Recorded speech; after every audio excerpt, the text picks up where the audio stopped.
Hi,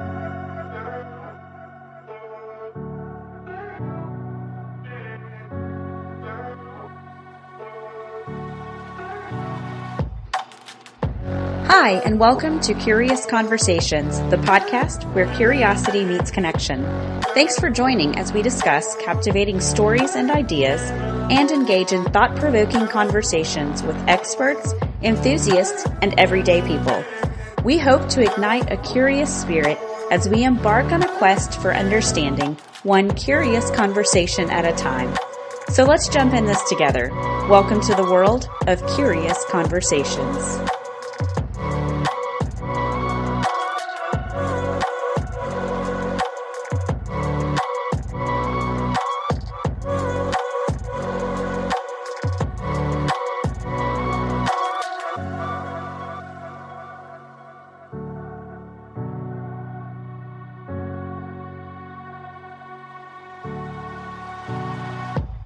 Hello and welcome to Curious Conversations. We are your hosts, Carly and Mandy, and today we are talking about wilderness survival. Mandy, how much have you considered like apocalyptic survival methods? Yeah, it sounds like such a serious question, and mine's like, I don't know. So obviously, I'm going down first. Is kind of what I'm getting out of that response from myself. No, it sounds serious, but I don't really like to think about the end of time or death or anything like that. Even though I think I'm a deep thinker, I just don't like to go there. So I do a lot of, well, we'll figure it out. I love that. But okay, I will share with you though that there was a time. It was back before I knew you, and I thought very heavily about that. I wanted to go walk the Appalachian Trail, and I think it was like the early 2000s, and that wasn't so popular back then. But I just had it in my mind. I just wanted to be in the middle of nowhere and with my thoughts, which now I've discovered, that's a little dangerous territory to be in my head that long. And the Appalachian Trail, that's a little dangerous too. I don't know which one's worse, my head or the trail, but both could be. Yeah, both. And it's a bad combination. And then I saw Into the Wild, and so we've talked about that before. So I was like, maybe this is not for me. But it was something at the time I thought I needed. Thank goodness I didn't follow through. Okay, so you were thinking of hiking it, like staying overnight, or are you meaning like off the trail at evening and back on? And Oh, you think I thought all that through? Okay, I think so. I was at a really bad job. We just talked about jobs recently. And I was kind of in a rough patch. And so I think all I was thinking about was getting away and figuring things out. And I thought I had to be, hundreds of miles away to do that. Yeah, I get that. I do Yeah. understand that. I can feel you on that. Yeah. Well, I did a little survival training, but not like the doomsday prepper style. Mine was more kind of a inspired by TV, and we'll talk a little bit more about that in a minute. But right now, we want to share with you this week's curious dish. So, this is the part of our show where we dish about the most curious thing that we have seen this week. Mandy, I hope you have something good because I do not. Oh, I'm sure you have something good, but mine's just a little bit different. Have you ever heard of roll flowers? Do you know what I mean when I say that? Roll flowers. It's not something edible. It's Oh, no. I mean, that sounds like, a nice yeast roll with like pressed lavender. It's not that. Yeah, because they do that. They Yeah. bake bread and it's like it has a design on it and it's the most gorgeous thing I've Yeah. ever seen. I thought maybe that's what you were talking about. No.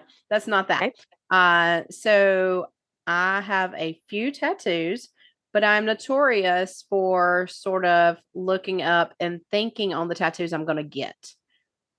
Okay. Do you Smart. ever do that? Do you like, I'm Oh, going to do this? absolutely. So yeah, it's the pretend planning world of Pinterest. So, they like to send me things like, you'll like this, you'll go get this tattoo.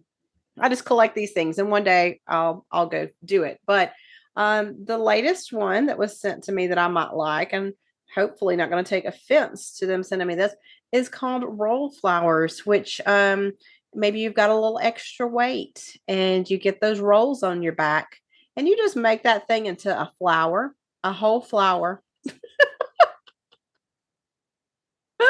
Not what I expected Yep, at all. I didn't think it was. So yeah, it's like that little line maybe in your hip, your waist, your back. The Mhm, popular one is the back, mhm. and you just take that line, and that's your stem. Oh, That's your you stem, and know maybe what? you've got a sunflower because the stem's that big, or maybe you've just got a little bitty daisy. Um, I like that. You're embracing I love it. Embrace who you are, and Embrace it. yeah, Get those flowers. Get that's 10. Get fantastic. 10 flowers. Yeah, that's It's right. And okay. a whole bouquet of them.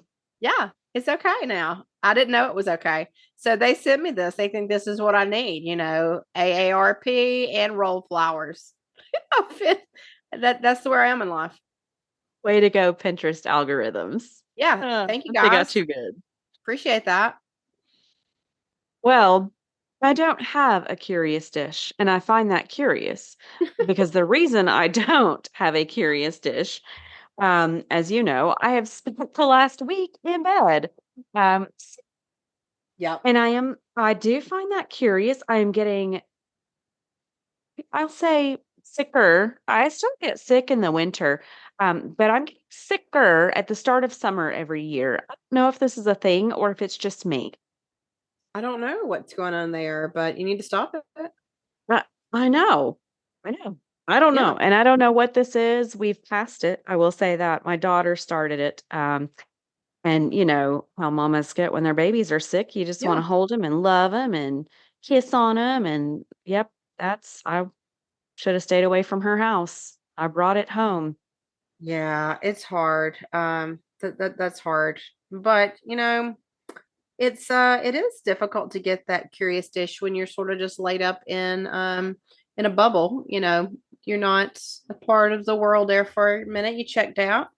And so unless you dreamed up something very interesting, do you dream like a lot more when you're sick?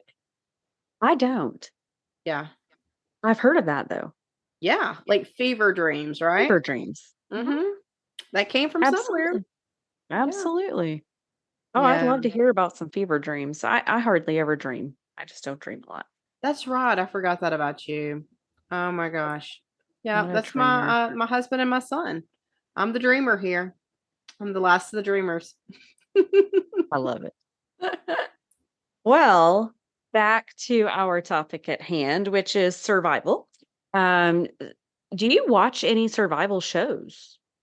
Okay. Well, I keep saying no to things. Like that sounds boring, but I never got into that. But I mean I saw a few because that was so popular for a minute, and then but I didn't follow that. I knew I wasn't going to make it, or I wasn't going to like the person, and then they're just struggling and getting more unlikable, and um I don't know, I didn't get on board with it. So I've watched a few, to say the least. I really got into that, but it was a big thing for a while there. It was very popular. I think my all-time favorite and what may have kind of pushed me in that direction the most was a show about a man. The title of the show is The Legend of McDodge. And this gentleman is out there in the world somewhere still today. The show has been canceled. But in 1991, this Mr. Dodge decided to leave the modern world entirely. And he's still, I don't want to say entirely because he's out and about and in a town, but he just found the stresses of modern living to be a whole lot, and it was a bit much for him. And so he kind of went out into the forest, and he did that for like 30 years, only re-entering public, if he needed to, medical emergencies or things like that. But he has done a fantastic job with it, and it really caught my attention. He's an older guy. He's in his 70s now. Um, so he was, I don't know, late 60s, early 70s when I started watching him. And I just thought that is fantastic. He just seems so free and laid back. But one Survivor show that really grabbed my attention was Naked and Afraid. Have you seen any Okay, episodes of that? that is what I have seen a few times, and I'm like, I had mixed feelings because I'm like, yeah, just go do your thing, and then I'm like, because I'm all live and let live, even if I have my opinions about something. But I was just like, gosh, is this just for ratings that they're naked? And then I'm like, no, that'd be pretty hard if you were naked to just like, I'll walk through the backyard, but I'm not taking off into the woods without shoes. So I got the challenge there, but I was just like, I'm notorious for being defiant about things, and I'm like, they want to wrap me in because these people beneath this blur, they are naked. So I didn't get into that, but I did see it a few times, and I knew people who watched that. Yeah, I will say, the naked part of it was strange. It was different. Mhm. I'd watched shows like Alone, and those seemed very far from possible. I mean, we're talking about a guy that's put in the middle of, everything's frozen and he's wrestling a bear and, eating it and sleeping in the carcass. Just, that doesn't seem like something that I could even begin to do or to be on board with. That would be that's a bit far. But this Naked and Afraid stuff, there were more like day-to-day survival enthusiasts. There were definitely some experts that are mixed in, and they have some shows that are more for those that are just really good. But it seemed more on the level with which I was working, and just kind of got into that. That became a big thing in my world. Well, okay, so I gotta ask, did you feel anything like what I was talking about, like the idea of just wanting to get away and just wanting to be out in nature and just not bombarded with modern life? That's kind of how I felt like, no, we're gonna put everything on hold and I'm gonna go back here and I'm gonna get myself. Just like I'm going to find myself in all of this. Did you feel some of that? Yeah, there's definitely some freedom in it. And, I want to talk about that a little more in depth in a minute. But, it's for sure. Um, there's that, let me step outside of what's normal. Let me Mhm. step outside of what is my normal. Um, I think that innately we all crave, a challenge to some degree. And there's even a craving inside for that fight or flight. Mhm. We all need that. Um, it puts us on edge, and it makes other things, come into perspective more. And so, I think it was just a little bit of all of that. I spent a lot of time outside as a kid. We've talked about that before, that I'm back when the street lights come on. But I like to say that I was leashed, which that sounds terrible, but it's where you have to stay outside, but you also can't go too far. My parents were very protective, and so I didn't do much as a kid that would survive, that would serve me as a survivalist. Um, that's just not kind of the world that I grew up in. I know you were involved in some capacity with Girl Scouts. Did you ever go camping? Yeah, so I worked for the Girl Scouts, but I did not ever join the Girl Scouts, but I did go camping a few times, not as many times as I would have liked to have. I grew up with a single mom and it's just not, what we did a lot. But as I was older, I remember we went one time with some friends and we didn't do that like, close in. We were pretty far out. It was still a campsite, but it was just, not close to anything. And we went out and we spent a couple of nights out there and we went hiking and stuff. And I really did like it. Um, I like I love the outdoors and I like the idea in talking about it of, living off the land, da, da, da. But a lot of that for me is just, I call it like Little House on the Prairie in it. There's that like homesteading thing that I find all that appealing of being out. but I think I want to be covered a little bit better and maybe not straight up in the woods. Because I know we had, on the other hand, we had my husband and I, before we were married, we went camping a couple of times, and it would get like really, really hot in that tent. And so we ended up like in the back of the truck, like in the truck bed, I think on pool floats. So that's a different experience. And you're just thinking, when is the morning coming? Oh, no. Yeah. So, yeah, I'll do some car camping is that's what I'll call it. We'll go up in the wilderness and car camp or yeah, I'll do all kinds of camping. But I will say I have not ever slept in a tent. Oh, so you don't know the misery of just like being in wrapped in plastic kind of feel. It's pleasant. Certain times of the year you go in July and decide you're going to do that in the woods, and it gets pretty hot. It gets pretty a little smothery. Yes. Yeah. So I do more hammock camping. And so, and it can get hot. I do not like camping in the middle of summer. Not fun. I'd rather just hang out in the camper, to be honest, or go get a hotel. But when it starts to cool off, it's always kind of fantastic. Gets rid of the bugs a little bit. You Yeah. just set up your little get up and yeah, it's fun. Okay. So wait a second. You said hammock. Is this like exactly what it sounds like? Like you're tying up the hammocks and you're getting in that and just resting for the night up off the ground. Is that what you're saying?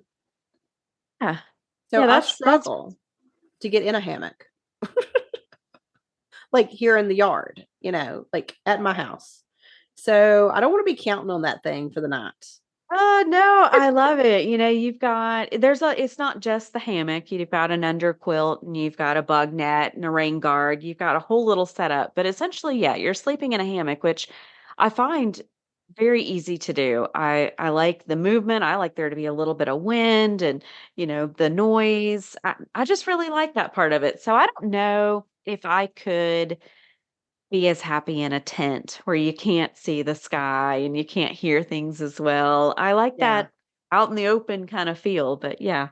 Yeah. Yeah, I get that. No, that sounds neat in theory. I just am a klutz in that. So I don't know. Maybe I need to reconsider. It's been a while since I've been in a hammock. Maybe I could conquer that. You know what? You gotta get a two-person hammock. Okay. That's Okay. the key. I've had a one person for so long, and I thought, doing this, you can, like, lay sideways in that bad boy. Just totally different experience. Okay, I'm missing out on something fun, it sounds like. All right, tell me more. Tell me more. Okay. Well, all right. So I'd have to say You know, it wasn't an overnight thing for me. It was watching the transformation of the contestants that were on Naked and Afraid that really spoke to me. It wasn't, I don't want to see their butts, and no way would I ever sleep snuggled up to a strange naked person. I just think, and they don't bathe. Yeah, that's adds a little Smart. mix to that. Yeah, yeah. Yeah. But there's like obvious triumph, in the faces of those that participated and some who didn't even make it for the, entire journey. There's pride in the accomplishment. And then just that transformation from pushing yourself further than you normally would. And it was really the perfect storm for me. It was at a time in my life where I was going through some things. I did have a need for an outlet, something that didn't feel like my life, and had a desire for the joy of doing something tied to, self-preservation and just being able to accomplish something you could be proud of. Yeah. So that I can get on board with. I really do get that. Um, I just, it gets a little rough. I mean, we've talked about it just a little bit because you were still doing some of that when we met. And I thought, oh gosh, how do you do these things? Because I'm like a 3 meal a day person. And so I can rough it and like I'll physically can wear myself out, but I'm gonna need some food. I'm gonna need that I need to know that I can count on the food. okay, I'm a meat eater, I'm a protein gal, and I just can't make it off grub. So that would hold me back. Yes. Yeah. Honestly, that was probably my biggest holdup. Um, Everything else was easy peasy. The food part of it really got to me for a minute. I've always liked being outdoors. I always liked to hike, spent a lot of time, jogging trails and stuff. And we're in national forest, really. We're surrounded by it, and so it was really as simple as spending more time outdoors in nature, meditating, considering, what are my next steps in this. Um, Eventually, I connected with a group, and this group was a game changer for me because it was not, go out with nothing and just hope for the best, fingers crossed you don't die. It was all about meeting you where you were at in your journey. They didn't touch as much on the spiritual transformation and, the what you would go through as a person. They were talking about those skills and how to use them, and that's what they do. They're a survival, school, but there was so much that came from it. And just to hear those stories around the campfire later of, hey, this is what the journey that I'm on. It was like, gosh, there are other people. It's not just about, let's figure out how to survive in case everything goes to hell.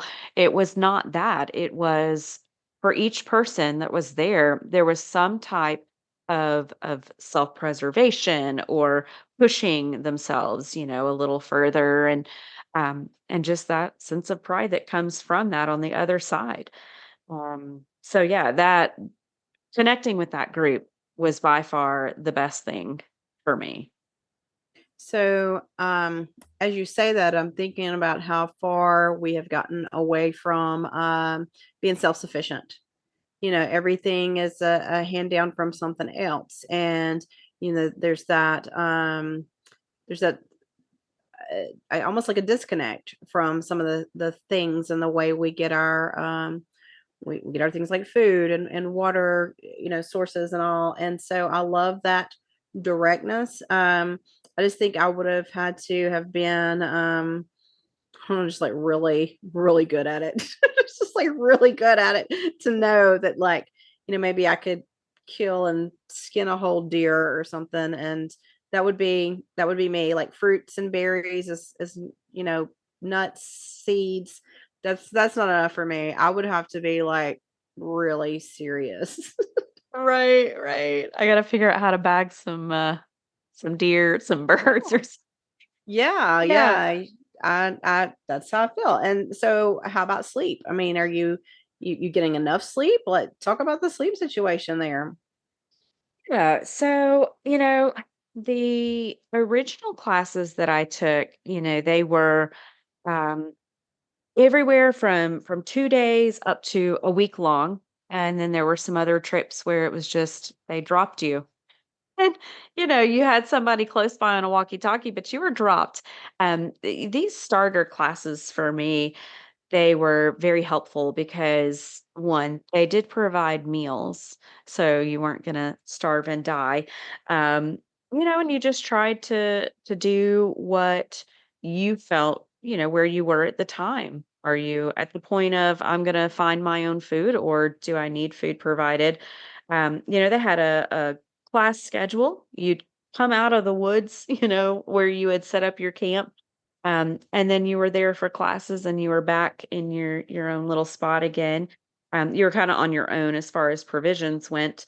Um, but it was really neat, and I slept in my little hammock. There were other people there sleeping in tents. Some found more natural shelters. They were just kinda, banging those out of free debris. Some used gear and other the bare minimum. It was really up to the individual. And so it was just you were out there with, a little group of people just trying to survive and do it on your own, but you had support. There was a system there, a support system and people just to say, "Hey, you're doing a good job." It was very encouraging. So, like I said, food and sleep's my big things, and you realize how pampered you are when you Yeah, consider, these situations because I like the idea of this when you say it, but I want to know when it all falls apart that I can hop in the car and just come home. Just I give me will my car. say, yeah, my vehicle was in walking distance the entire time. Okay. Okay. Yeah. Hey, I can do a lot if I know I've got an out. Like I can Yes. go the extra mile if I know I have an out. Funny side story, my husband and I, who've been together like 20 something years total, we literally turned against each other, just being I think we're about a mile away from the public on a walking trail, and everything fell apart because we got a little bit lost, and there were people around too. Sounds silly, but at the time I thought you know I thought it was over. I thought, it's over because of this trail. And so we get out here and we keep getting the wrong directions. We didn't come prepared. We didn't even have we didn't know how far we were going to go. We didn't even have like a granola bar, a bottle of water, and it was really hot, and I was getting tired and he was getting tired, and we kept getting the wrong direction. So we were basically going in circles, and we'd come across somebody else and they're like, "Oh no, go up this way." And we go up that way and it's like nothing, a dead end. So this kept going on and we got frustrated, and he ends up just like hurrying, like he's going to get out of here with or without me, and I can't keep up. And there was a time when I remembered thinking, can I drink this water? Or, can I not drink this water? Am I going to have to eat bark? I remember thinking that it was that dramatic. Am I going to have to eat Oh. bark? At what time do you take to the ground and start eating grass like a cow? That's how dramatic it was. It was stupid. We've talked about that since, that everything came apart and our son was ready to leave us both. We were that. So on an island, me and my husband, we turn against each other. And so I'm not the person you want. I I mean, it promise. can get scary though. That can be Yeah. scary. I'm a little claustrophobic, and so even the great big woods, I'm just like, can I get out of here? We're going nowhere. We're getting lost on a public trail. What is happening here? And it just all came unglued. So I'm thinking, I don't know how much of a survivalist I am at heart at all. At all. Yeah, I think probably that would be very important is just kind of some navigation, knowing how to find your way and where you're at, and all very Yeah. important because the moment that I feel lost, I start to panic. The Yep. moment that I panic, I stop thinking. Yes. Yes. I'll say I was in survival mode. Like, you can just go off, you can do whatever, and I'm going to have to do whatever. And it was just like we were against each other that quickly. And there was a parking lot, within a couple of miles. But it was You over. know, I'll tell a little story. I took my daughter to Jekyll Island for her senior trip. Um, she was very level-headed in this, and I was not. We went out on Driftwood Beach, and we're walking the beach, and I dropped my shoes. I dropped those at a certain spot. I've got my keys on top of my shoes, and we're walking. We get pretty far down, and she says, "The tide is coming up." Mm, Like, all of where we're supposed to be walking is starting to disappear, and there's those big trees and they're in the way, you can't yeah. just walk through them. I started to panic. I Mm. started to panic, I said, "Let's turn around and walk back towards the car." So we did. We got about halfway down where I'd left my shoes and my car keys, and they were gone. It was Oh my covered in gosh. water. We were the only ones. Like, we didn't have other family members there. It was a trip she and I had taken. The only Uh, key to get into the car, and we're halfway down Driftwood Beach. The beach is rapidly disappearing, and my keys are gone, and I just all out panicked, and I just took off running. oh my gosh.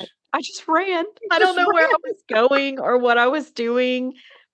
She stopped like a sane woman and was, just running her feet around, on the bottom of the ocean. Yeah. That girl found my keys. Oh my gosh. But then she had to come find me, like, halfway down the beach screaming for help, she's like, "Mom." have the keys right here. Calm down. Once I Okay. panic, it's over. So she's the real survivalist, right? Yeah, that's right. She's got Yeah, this. there's that panic can set you off, and you think things that are, that are not rational. Yep, Yeah. absolutely. Yeah. Yeah. Definitely a struggle for me. So you were talking about all this, and I wondered if you know, about the classes and all. I wondered if you knew about the it's like an elementary school in our area. I don't know where specifically, where it's like pre-K and kindergarten, they do their classes outside. Do you know this? No, but that sounds fantastic. Okay, yeah, it's very interesting. I wish we would have done something like this when our son was little, but they take their classes outside in the wilderness, rain or shine, any, whatever, and they adapt to whatever's going on at the time. And so Ah, it's teaching the kids, it's not like, torture, or they're not just like deserted out there. It's a class, and they're all together, but they're teaching them to enjoy nature and the outside, and know how to, kind of tap into the creative spirit by not being in a stuffy classroom, which I have a million thoughts on. But I thought that was so cool. I love that. I I do love that. too. And you and I could probably talk about the education system pretty extensively. Yeah, I Oh, yeah. love things that are a little out of the ordinary. I believe that truly can wake up a child and spark creativity. And yeah, that's fantastic. Yeah, it's probably fun for the little ones. As they get older, they're like, I don't have my phone. What? Not everybody, but that happens just because that's society. And so it's kind of having to reset that. But when they're little, they're young, I think it would be really neat. So I don't know if that's in that same sort of area that you're talking about, but I need to get some more information on that, because I don't know if they still do it or not. Do you still do what you do, or what you did? No, I don't. I'll say I walked away from that. I like to conquer things and then I'm ready to move on. I walked away with the satisfaction of knowing, okay, I can make it no matter what I've got in my hand. I have some of that survival stuff that the instinct comes a little easier now. Um, I accomplished it to a level that I found satisfactory. I'll say it Yeah. that way. I like my comforts. I like coffee. Yeah, right? Yeah, so I do. I stay out in nature, as much as time will allow. Yeah, but I want to have my espresso machine and I want to be able to blow dry my hair. Yeah, I get that. I get that. And so I think it's the best is like having both worlds, right? Where you don't lose touch with that innate self that connects with the earth and connects with surviving and taking care of ourselves, because it's, as of right now, it's still there. It's still in us. And Yeah. I think that's very cool. I gotta ask you one thing before we close. So like, what's the weirdest thing you ate, or the weirdest, most I don't know, raw thing you did that's just like, oh, now I'm really roughing it. Uh, I'll say probably eating bugs. Um, Oh, you ate a bug too, like I did when I told you about that before. Which mine was by accident. Okay, you probably had a meteor bug. What did you eat? so I've eaten grubs. I do. I mean, I've caught fish and eaten fish, but I do cook those. I'm not eating Yeah, that raw. Um, I have never eaten a snake, but that's on my list. it's I on your want to list. kill and eat a snake. I think that would be really cool. So I can't remember. I went to like a wild game dinner before, and I can't remember. I don't think I tried snake. Tried a lot of things. Um, and I'm open to trying things, but there's a couple of things that I just I don't know about. But so I don't think I could eat like the grubs, because I would know, hey, my car's over there, and I can just go home. But I certainly could if I was desperate. Like I said, I was ready to eat bark, at Yeah. a at a public place. So Desperate times. Yeah. yeah, state park, eating bark right here, drinking still water. Um, I don't know. Did you get choked on that? Was that rough? Those bugs? Oh, absolutely. That's gross. It's Yeah. disgusting. I would probably have to be really, really, really hungry to do that again. But it was nice to be able to say, hey, I've experienced that. And if I had to, all right, Yeah, you know fine. you can do it, Yeah, right? So that's empowering. it is. It You is. can do It's, I this. could do that. I mean, I don't want to, but I could do it. Yeah, I love that. I think that's very cool. Well, I definitely, that's something that there's a little group of people that really get into that. Others just think that would be a terrible thing. We want to know, what about you? Do you think you have some survival skills? Or, have you ever been in a situation where you needed to survive? Maybe you, like Mandy, got a little lost and turned around and had a moment of panic. We want to hear about those things. So you reach out and don't forget to join us next week. We'll be back. Well, listen, don't forget to follow us on Facebook, where we post exclusive content, contests, and so much more. And of course, you can keep up with our episodes through Podbean or wherever you listen to your favorite podcast. And as always, if you have a story that sparks curiosity or you have something that you want us to talk about, just shoot us an email to ourcuriouspodcast@gmail.com. We'll see you next time.